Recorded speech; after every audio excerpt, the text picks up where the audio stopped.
folks, this is Peter Boykin. Look, there becomes a breaking point when you really have to speak out about something. And I'm a constitutionalist, and that means sometimes when you're defending things that are constitutional, constitutional-wise, you have to think in a liberal or a conservative perspective. You look for moderation. You look for a way to bring compromise that does not destroy our constitutional rights, especially that of freedom of speech. We've had these constitutional dilemmas in the past.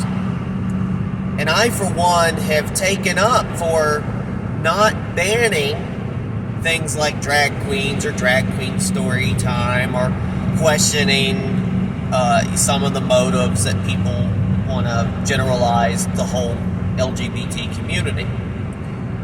But there's a breaking point, and that breaking point becomes when constantly knowing full well the drama this causes, you have a drag queen event that happens it might have been in a high school, even though I think high school levels are supposed to be mature enough to learn, but they had supposedly a STD training class hopefully I'm not getting I don't know if I'm getting the information right, but it was in Forsyth County, I believe, in high school.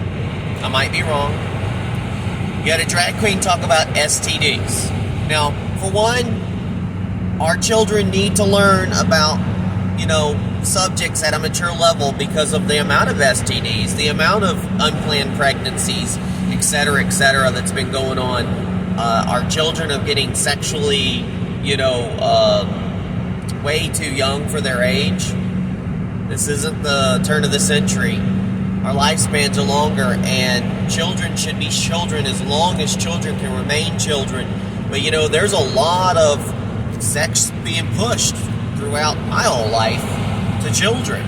Just think about songs that you listen to probably as a child, and as you're an adult, that you listen to and you're like, whoa. I mean, it's pretty bad when the Kid Spot has to completely change lyrics.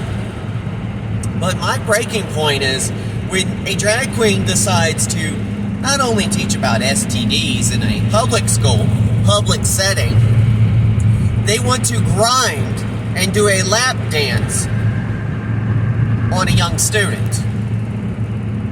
What the hell? And take tips, and they think that somehow this is okay. No, it's not. For one, you might have the constitutional right to teach something, but you can do it in a private, after-school event, somewhere else. Support group.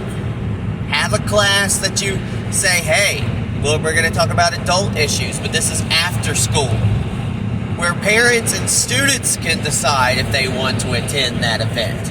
But when you have things that are very touchy, especially these touchy gray area subjects, and you want to put it in a public school without any kind of parental notification, without letting the parents know, without discussion about the curriculum, without the parents' right to know what's been going on in teaching in their classrooms, that's where there's a big problem.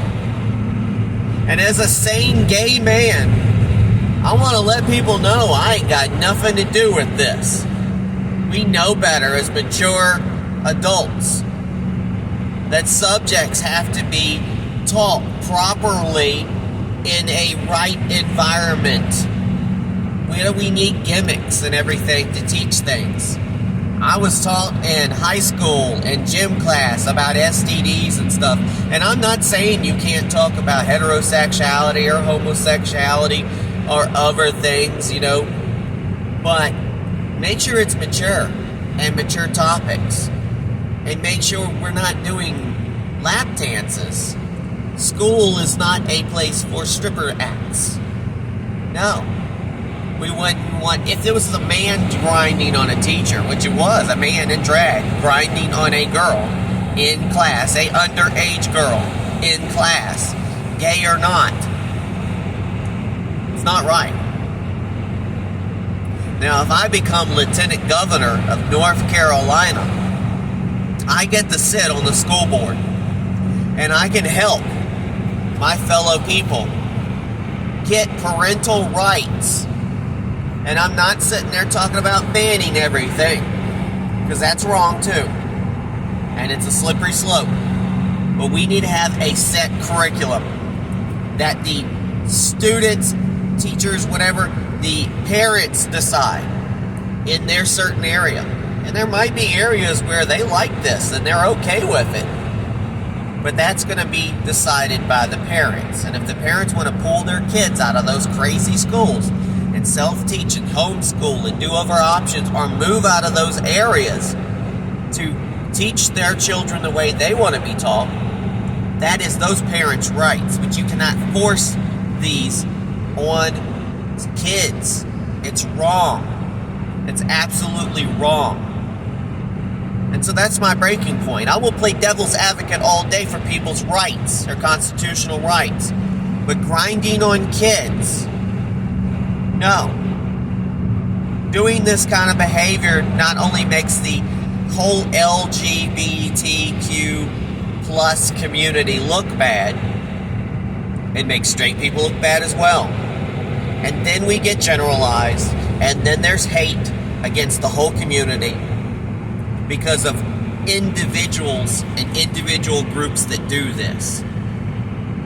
Just like a transsexual went out and killed children in Nashville, Tennessee. It's not all transsexuals. There is mental illness problems in people, period.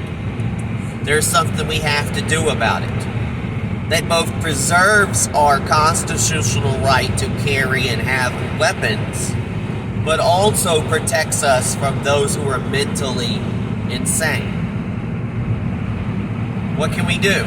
And the only best way we can do is we have to work together, both the right and the left, to find solutions that protect our citizens, and that our citizens are who hires us if we're elected officials. Again, I'm running for Lieutenant Governor of North Carolina in 2024. Go to peterboykin.com. And I'm going to be talking at school boards and city councils probably during this campaign, like I've done in the past. And we'll be talking about these types of subjects. This is not the last time we're going to hear about it. But I am completely outraged and disgusted about what is going on in our public schools. We need to return to a curriculum where we're teaching children about things that we need in life. But we can also balance it with things that they do need to know of. But there's better ways to teach it. There's absolutely better ways to teach it than this. And that's how I feel about it. Feel free to share, comment, and let's work this out.